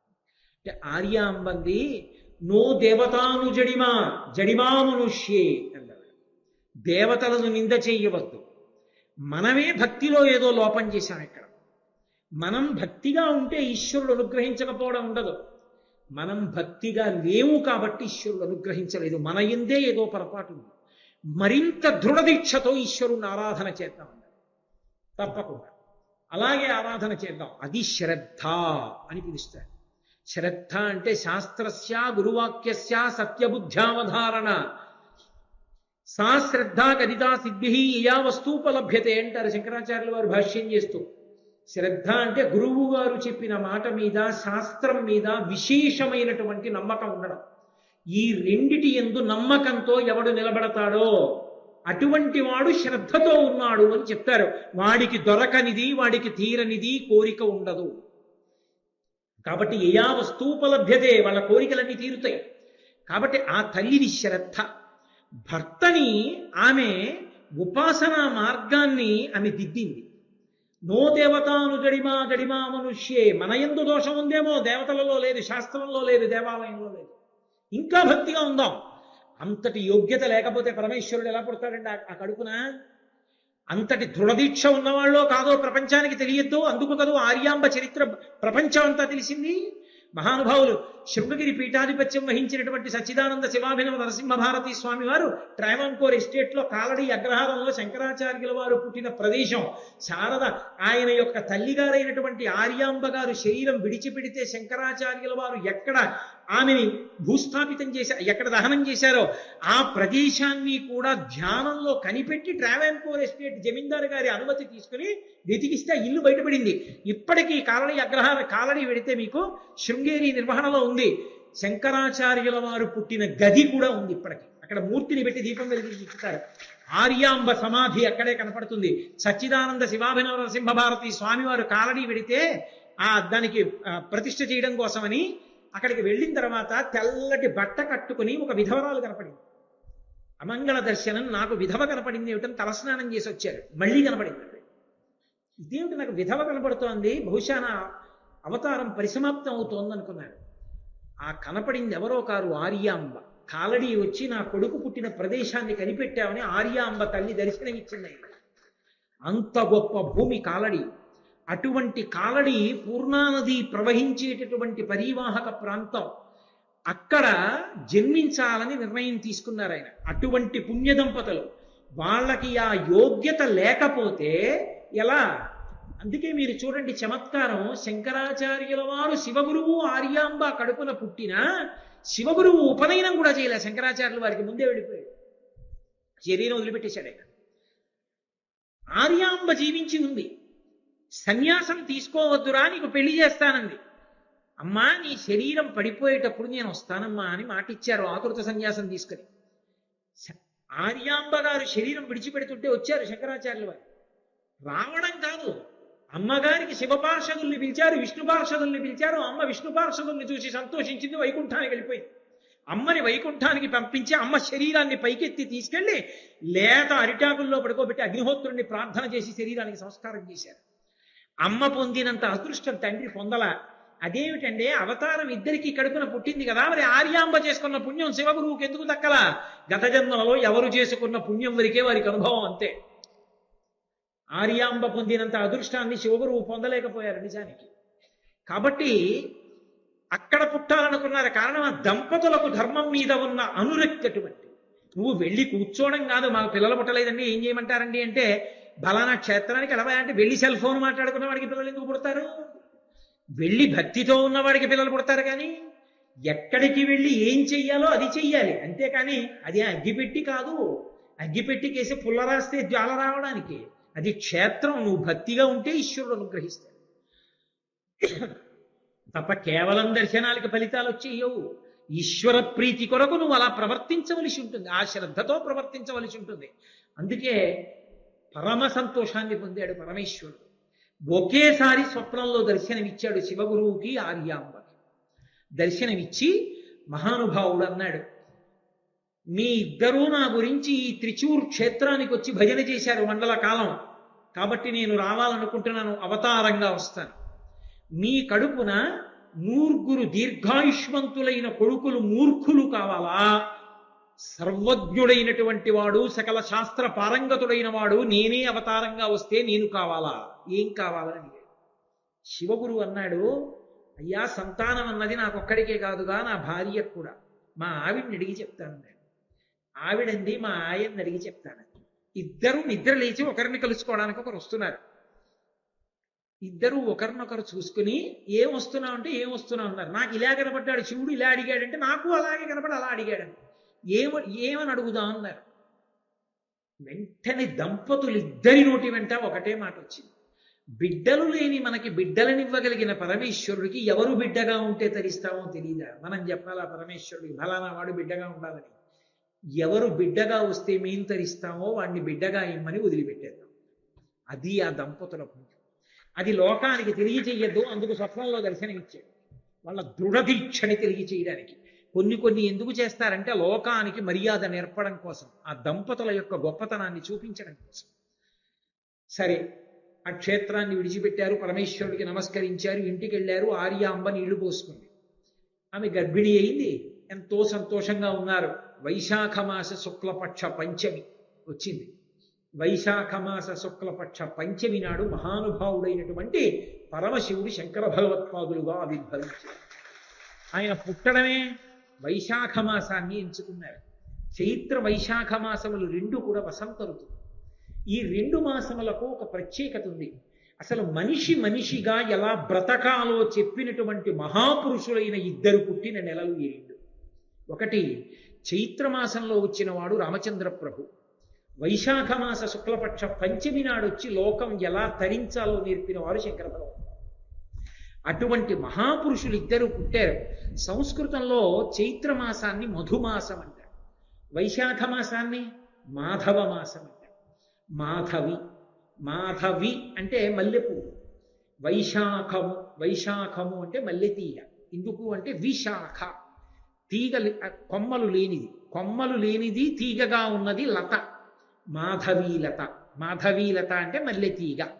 వైశాఖ మాసంలో శంకరాచార్యులు వారు పుట్టారంటే వైశాఖానికి మారు పేరే మాధవీలత. కాబట్టి మల్లెపువ్వు దేనికి ప్రసిద్ధి? మల్లెపువ్వు సంధ్యారంభ విజృంభితం, శంకరులే చేశారు స్తోత్రం శివానంద లహరి. అన్ని పువ్వులు పొద్దున్న విచ్చుకుంటే సాయంకాలానికి విచ్చుకుంటుంది మల్లెపువ్వు. ప్రదోష వేళలో అర్చన ఉన్న వాళ్ళు ఇద్దరే, నరసింహస్వామి పరమశివుడు. మల్లె పువ్వు అంత తెల్లగా ఏ పువ్వు ఉండదు, మల్లె పువ్వు అంత సువాసనలు గుబాళించే పువ్వు ఇంకొకటి లేదు. అందుకే పుష్ప జాతి ఎందు రాణి అని పిలుస్తారు ఆ మల్లె పువ్వుని. అటువంటి మల్లె పువ్వునందు మకరందం ఎక్కువ, తేనె ఎక్కువగా ఉంటుంది. అందుకే తుమ్మెదలు తిరుగుతుంటాయి ఎప్పుడు మల్లె పువ్వులు ఉన్న చోట. వైశాఖ మాసాన్ని వచ్చేటప్పటికి రెండు బాగా వస్తాయి, ఒకటి మల్లె పువ్వు, రెండవది మామిడి పండు. మామిడి పండు తీపికి గుర్తు, మల్లె పువ్వు సువాసనకి గుర్తు. శంకరాచార్యుల వారి యందు రెండు లక్షణాలు. మామిడి పండు ఎంత తీయగా ఉంటుందో అంత తీయగా ఉంటాయి వారి మాటలు. అందుకే కంచి కామకోటి పీఠానికి ఒక పీఠిక చదువుతారు ఇప్పటికీ. ఆ పీఠిక చదివినప్పుడు ఒక మాట చెప్తారు, సరస్వతీదేవి కొప్పులో పెట్టుకున్నటువంటి మల్లెపూల దండలో ఉన్నటువంటి ఒక మల్లె పువ్వులోని తేనె ఎలా ఉంటుందో ఆ తేనె యొక్క రుచి లాంటి మాటలు కలిగిన శంకరాచార్యుల వారిని పిలుస్తారు. మల్లె పువ్వులోని మకరందమంత తీపి, మామిడి పండులో ఉన్నంత తీయతనం. ఈ రెండు తాపోపశాంతి. వేసవికాలం బయట ఎంత తాపంగా ఉండనివ్వండి, కాస్త మల్లెపూల వాసన వచ్చిందంటే అమ్మయ్యా. మీరు మరోలా అనుకోకపోతే కాస్త సిగలో మల్లెపూలు పెట్టుకున్న వాళ్ళ వెనక్కి వెళ్ళి కూర్చుంటూ ఉంటారు కూడా. ఏ తప్పుడు భావనతో కాదు, మా తల్లి కామాక్షి కూర్చుంది ఎదురుగుండా, నా తల్లి కొప్పులోని పువ్వుల వాసన వస్తోంది, వేసవి కాలం కదా దిక్కుమాల చెమట కంపు రాకుండా ఉంటుందని. ఉపశాంతి. ఉపశాంతి అంటే మనస్సుకి శాంతినిస్తుంది. శాంతి లేక అలమటిస్తున్నటువంటి దేశానికి శాంతినిచ్చే శంకరాచార్యుల వారి వాక్యములు, వారి ప్రబోధములు. అందుకే మల్లె పువ్వు మామిడి పండు ఏ ఋతువు యందు బాగా ఉంటాయో ఆ ఋతువులో శంకరాచార్యుల వారు వచ్చారు. వారు వస్తూ వైశాఖ శుక్ల పంచమి నాడు అవతార స్వీకారం, ఆ రోజున పుట్టారు. ఇంకో రోజున పుట్టకూడదా? పుట్టకూడదు. ఎందుకు పుట్టకూడదో తెలుసా? కతిపయ ఆచారం అని పాటిస్తుంది కేరళలో. చాలా బ్రాహ్మణ కుటుంబాలు పాటిస్తాయి, ఇప్పటికీ ప్రత్యేకించి నంబూదిరి కుటుంబాలు పాటిస్తూ ఉంటాయి. ఆ ఆచారం పాటించడంలో అలవాటు ఉన్నటువంటి కుటుంబంలో పుట్టారు, విద్యాధిరాజు శివగురువుల యొక్క కుటుంబంలో. కతిపయ ఆచారము అంటే వాళ్ళు పుట్టినటువంటి పక్షాన్ని, తిథిని, మాసాన్ని ఆధారం చేసుకుని పేరు పెడతారు తప్ప కేవలంగా పేరు పెట్టరు. శంకరాచార్యుల వారు పుట్టింది ఎప్పుడు? వైశాఖ మాసంలో శుక్లపక్షంలో పంచమి తిథి నాడు పుట్టారు. వైశాఖ మాసం మాసములలో రెండవ మాసం, చైత్రము వైశాఖము. కాబట్టి వైశాఖ మాసం 2 వేయండి, గీత పెట్టండి అలా. పక్షాలలో శుక్లపక్షం కృష్ణపక్షం 2 పక్షాలు. మొదటి పక్షం శుక్లపక్షం, కాబట్టి శుక్లపక్షంలో పుట్టారు, 2 పక్కన 1 వేయండి, మళ్ళీ గీత పెట్టండి. పంచమి తిథి నాడు పుట్టారు కాబట్టి 5 వేయండి, గీత పెట్టండి, గీత పెట్టి 5 వేయండి. ఇప్పుడు 2, 1, 5. దీన్ని కతిపయ ఆచారము అంటే దీన్ని అక్షరాల్లోకి మార్చుకుంటారు, అప్పుడు పేరు వచ్చేస్తుంది. ఇప్పుడు శంకరాచార్యుల వారు పుట్టినటువంటి మాసము, తిథి, వీటిని తిప్పండి. వైశాఖ మాసం శుక్లపక్షం పంచమి తిథి, వైశాఖ మాసం 2, శుక్లపక్షం 1, తిథి పంచమి 5, 2, 1, 5. అక్షరాల్లోకి మార్చేటప్పుడు తిప్పి మార్చాలి, ఇట్టించిటి తిప్పండి. 5, 1, 2. ఇప్పుడు 5, 1, 2 సంస్కృతంలో పట్టిక ఉంటుంది, ఏ అక్షరం ఏ అంకికి సరిపోతుందో. అందుకని తిప్పి ఆ పట్టికలో చూశారనుకోండి, చూస్తే 5, 1, 2 చూస్తే 5 ష, 1 కా, 2 రా, మధ్యలో పూర్ణానుస్వరం శంకర, పక్కన 0 వచ్చేస్తుంది. శకర అంటే పుట్టినవాడు శంకర పేరు గర్హుడు. పుట్టినవాడు శంకరుడు పుట్టాడు, సాక్షాత్ శంకరుడు. శంకర అంటే శం కరోతి ఇది శంకర, లోకానికంతటికి శుభము, మేలు, మంగళము, శోభనము, కళ్యాణము చెయ్యగలిగినటువంటి వాడు పుట్టాడు. జగద్రక్షకుడు పుట్టాడు, కనిపెట్టాడు శివగురు, కనిపెట్టాడు విద్యాధిరాజు. అందుకే ఆచారం ఉన్న కుటుంబంలో వచ్చింది శంకరావతారం. తిప్పితే ఖచ్చితంగా శంకర వచ్చేసింది. శంకర అని పేరుంచారు, వచ్చినవాడు పరమశివుడు. ఈయన పుట్టిన తరువాత కొన్నాళ్ళకి వ్యాసాచార్యుల వారు ఆ బదరీనాథులో ఉన్నటువంటి గోవింద భగవత్పాదాచార్యుల వారికి చెప్పారు, పరమశివుడు అవతారంలోకి వచ్చాడు, దీక్ష తీసుకోవడానికి వస్తాడు. ఇంత దూరం నడిచి వస్తే ఆయన ఉండేదే తక్కువ కాలం, సమయం వృధా అయిపోతుంది, నువ్వే ముందుకెళ్ళిపో, నర్మదా నది ఒడ్డుకన్నాడు. నర్మదా నది ఒడ్డుకొచ్చి గుహలో కూర్చున్నారు గోవింద భగవత్పాదులు. అందుకే సన్యాస దీక్షానామం తీసుకునేటప్పుడు పూర్వనామాన్ని తీసేస్తారు. పూర్వనామం తీసి కొత్త నామం ఇస్తారు తప్ప పూర్వనామం తల్లిదండ్రులు పెట్టిన నామం ఏదో ఆ పేరు ఉంచరు. మీరు చూడండి, ఆ ద్వైత సంప్రదాయానికి సంబంధించినటువంటి అత్యంత పూజనీయులైన మహాపురుషులు మధ్వాచార్యుల వారు. మధ్వాచార్యుల వారి పూర్వాశ్రమ నామం వాసుదేవ. ఆ వాసుదేవ తర్వాతి కాలంలో ఆ మధ్వాచార్యుల వారు అని వారు లోకంలో ప్రఖ్యాతి వహించారు. వారికి పూర్ణ ప్రజ్ఞులు అని వేరొక పేరు. అలాగే విశిష్టాద్వైతాన్ని స్థాపించినటువంటి రామానుజాచార్యుల వారి యొక్క పూర్వాశ్రమ నామం లక్ష్మణ. ఆ తరువాతి కాలంలో వారికి సన్యాసాశ్రమ నామం రామానుజాచార్య. అలాగే ఒకానొకప్పుడు గౌరాంగులు అని పేరు. ఈ చైతన్య సంప్రదాయంలో, కృష్ణ చైతన్య సంప్రదాయంలో ఉన్నటువంటి వారికి ఆయనకి చైతన్య మహాప్రభు, కృష్ణ చైతన్య మహాప్రభు అని పేరు పెట్టుకున్నారు ఆయన సన్యాసాశ్రమ స్వీకారం తర్వాత. అంతకు ముందున్నటువంటి నామం గౌరాంగులు. గౌరాంగులు అంటే తెల్లని వర్ణం ఉన్నవారు. ఆశ్రమ స్వీకారం తర్వాత పేరే మారిపోయింది. కృష్ణ చైతన్యులు, నల్లటి కృష్ణుడి యొక్క రంగు ఉన్నవారని మారిపోయింది. పేర్లు మారాయి. తల్లిదండ్రులు పెట్టిన పేరు ఒకటి, సన్యాసాశ్రమం ఇచ్చిన తరువాత గురువు గారు పెట్టిన పేరు ఒకటి. పుట్టినప్పుడు తిథి వార పక్షములను బట్టి ఉన్న పేరు, తల్లిదండ్రులు పెట్టిన పేరు, సన్యాసాశ్రమం తర్వాత గురువు గారు మార్చకుండా వదిలేసిన పేరు కూడా ఒకటే అయిన మహాపురుషులు శంకరాచార్యుల వారు ఒక్కరే.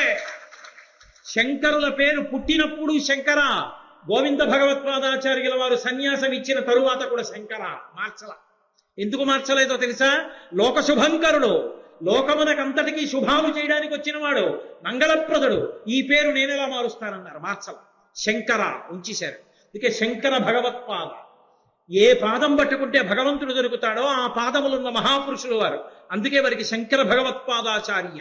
ఆచార్య తాను అనుష్ఠించి చూపించి వేదాన్నంతటినీ కూడా ప్రచారం చేసి వేదాంతర్గతమైన అద్వైత సిద్ధాంతాన్ని స్థాపించిన మహాపురుషులు 72 అవైదిక మతాల్ని ఖండన చేసి స్థాపించారు. శంకరుల యొక్క గొప్పతనం అంతా ఎక్కడుందంటే, శంకరులు ఉన్న రోజులలో అవతారం స్వీకరించినప్పుడు 72 అవైదిక మతాలు ఉన్నాయి.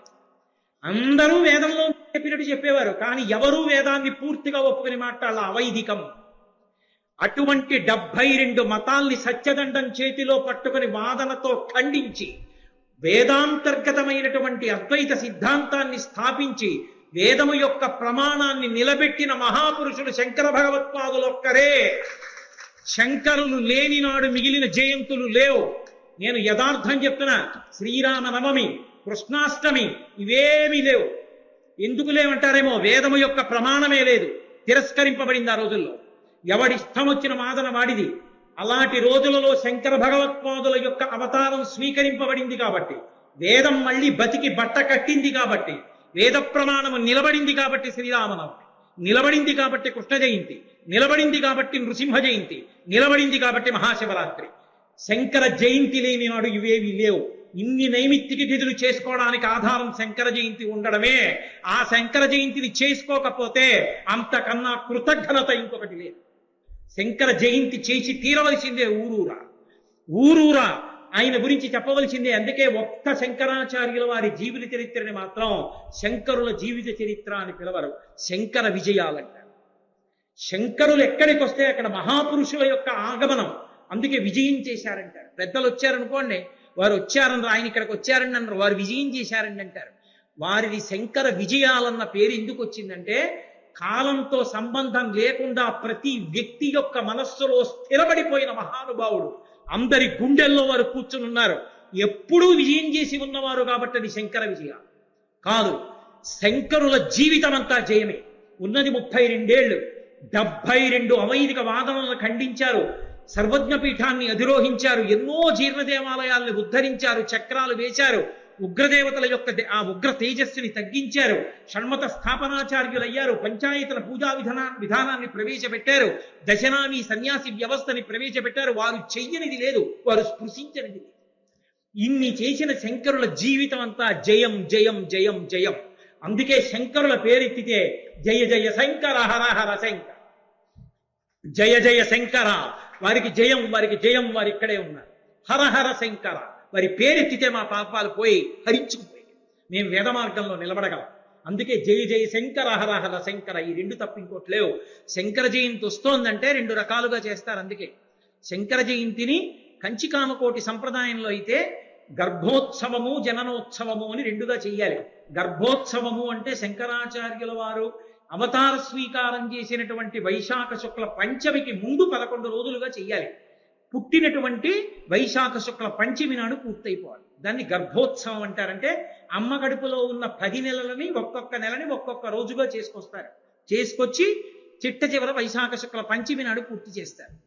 రెండవ సంప్రదాయంలో, రెండవ మార్గంలో జన్మోత్సవము అంటారు. అంటే వైశాఖ శుక్ల పంచమి నాడు మొదలు పెడతారు.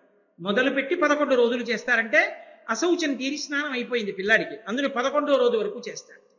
ఈ రెండిటిల్లో కూడా చమత్కారం ఏమిటంటే ప్రతిరోజు కూడా శంకరాచార్యుల వారిని పల్లకీలో తీసుకుని ఆ పల్లకీలో జై జై శంకర హర హర శంకర అని నామం చెప్తూ శంకరాచార్యుల వారిని కామాక్షి దేవాలయం చుట్టూ తిప్పి తీసుకొచ్చి అమ్మవారి దేవాలయం దగ్గరికి తీసుకెడతారు. కామాక్షి అమ్మవారి దేవాలయానికి తీసుకెళ్లి కామాక్షి అమ్మవారి దేవాలయంలో కూర్చోబెడతారు.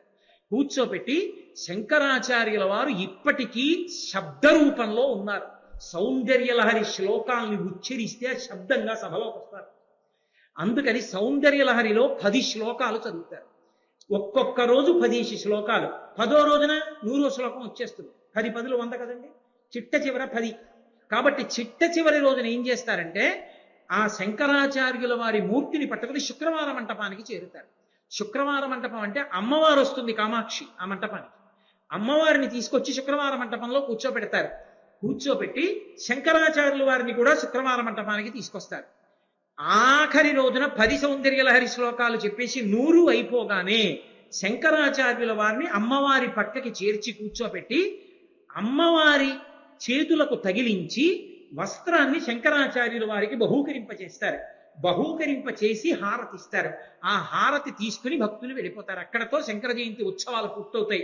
శంకర జయంతికి ఎంత పెద్దగా ప్రసాదం పంచిపెడితే అంత గొప్పగా గురువుల యొక్క అనుగ్రహం లభిస్తుంది. ప్రసాదం అంత గొప్పగా పంచిపెట్టాలి శంకర జయంతికి. ఎవరో ఒకళ్ళు పంచిపెట్టడం కాదు, ఎవరి మానాన వాళ్ళు తెచ్చి పంచుకోవచ్చు. శంకర జయంతి అరటిపళ్ళు ఉన్నాయి తెచ్చి పంచుకోవచ్చు, ఎవరింట్లోనో ఉసిరికాయలు ఉన్నాయి పంచుకోవచ్చు, ఎవరింట్లోనో ద్రాక్ష పళ్ళు ఉన్నాయి అందరికీ తీసుకొచ్చి పంచుకోవచ్చు. ఎవరు ఇంట్లో పచనం చేసిన పదార్థాలు తప్ప ఇంట్లో వండి తేకూడదు. జీడిపప్పు పంచుకోవచ్చు, పటికి బెల్లం పంచుకోవచ్చు. శంకరాచార్యుల వారి జయంతి అంటే ఎన్ని ప్రసాదంగా పంచిపెట్టగలిగితే అన్ని పంచుతారు. ఎందుకంటే జై జయ శంకర హర హర శంకర జగద్గురువులు పుట్టినటువంటి రోజు. పరమ సంతోషంతో ఇల్లు చేసుకోవాలి. మరి ఎవరో ఒకరే ప్రసాదం పెట్టాలని నియమం లేదు. ప్రతి వాళ్ళు తెచ్చి ప్రసాదం పంచిపెట్టుకోవచ్చు వైశాఖ శుక్ల పంచమి నాడు. అందుకని రెండుగా చేస్తారు. శృంగేరి సంప్రదాయంలో 5 రోజులు చేస్తారు. అందుకే ఇవాళ శృంగేరి మఠంలో కూడా ప్రారంభమైంది శంకర జయంతికి సంబంధించిన ఉత్సవం. ఈ సంవత్సరం మనం శృంగేరి సంప్రదాయంలో 5 రోజులుగా చేస్తున్నాం. అందుకే 22న మొదలు పెట్టాం. 26వ తారీఖున వైశాఖ శుక్ల పంచమి నాడు స్వామివారి పూజతో పూర్తవుతుంది. యథార్థములకు హోమం చేయాలి. ఆ రోజున హోమం చేసి శంకరాచార్యుల వారికి హవిస్సు ఇవ్వాలి. ఆ హోమం కూడా చేస్తూ ఉంటారు. ఈశ్వరుడు అనుగ్రహిస్తే వచ్చే సంవత్సరం మనం హోమం కూడా చేద్దాం శంకరుడు. కాబట్టి అంత వైభవోపేతంగా శంకర జయంతి ఉత్సవాన్ని నిర్వహిస్తూ ఇంకొక మాట ఉండదు. జై జయ శంకర హర హర శంకర 108 నామాలు చెప్తారు. చెప్పి 8 నామాలు శివనామములు చెప్తారు. భవాయ దేవాయ నమః, శర్వాయ దేవాయ నమః, ఈశానాయ దేవాయ నమః. 8 కలిపి 108, 116 నామాలు. గురువు గారికి తెలుగుదేశం అంటే ఆంధ్ర రాష్ట్రంలో ఆచారం ఏమిటి అంటే 116 కట్నం ఇవ్వడం. వారు సన్యాసి, వారు 116 ఎందుకు పుచ్చుకుంటారు? పుచ్చుకోరు. అందుకని 108 వారి నామములు చెప్పి 8 శివనామములు కలిపి 116 నామములు చెప్తాం శంకర జయంతి నాడు. 116 నామాలతోటి శంకర జయంతి పూర్తవుతుంది. కాబట్టి అటువంటి మహానుభావుడు వైశాఖ శుక్ల పంచమి నాడు అవతార స్వీకారం చేసి కాలడి అగ్రహారంలో అవతార స్వీకారం చేశారు. శంకర భగవత్పాదుల యొక్క అద్భుతం ఏమిటో, ఆ అవతారానికి ఉన్న అద్భుతాన్ని పద్మపాదాచార్యుల వారు ఏమని వర్ణించారో, అసలు ఆ అవతారంలో ఎన్ని విశేషాలు జరిగాయో, ఈ విశేషాలలో మళ్ళీ కొంత భాగాన్ని రేపు సాయంకాలం 6:30 మనం కలుసుకున్నప్పుడు మళ్ళీ ప్రసంగంలో ప్రారంభం చేస్తాను. ఇందులో అంతర్భాగంగా ప్రతిరోజు ఉదయం వేళ శంకరాచార్యుల వారికి అభిషేక కార్యక్రమం జరుగుతోంది. జగద్గురువుల యొక్క అభిషేకం చూడడానికి ఎక్కడెక్కడి నుంచో పెడతారు. మనం ఈ సంవత్సరం ప్రతిరోజు ఉదయం అభిషేకం చేసుకుంటున్నాం. చక్కగా మీలో అవకాశం ఉన్న వారందరూ ఉదయం 8 గంటలకు వచ్చి చూడొచ్చు.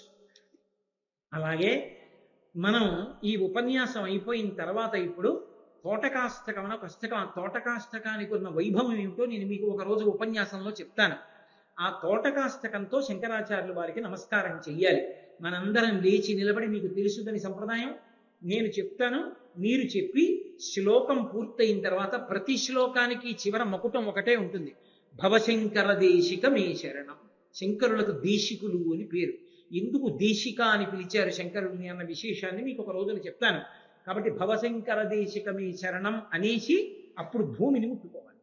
కాబట్టి ఇప్పుడు శంకరాచార్యుల వారిని ఇక్కడ ఉన్న వేదిక మీదకి తీసుకొస్తారు. దాని వలన ఏమవుతుందంటే మనందరికీ ఒక సంతోషంగా ఉంటుంది. జగద్గురువులు ఇక్కడే ఉన్నారు, మనం నమస్కారం చేస్తున్నామన్న సంతోషం కలుగుతుంది.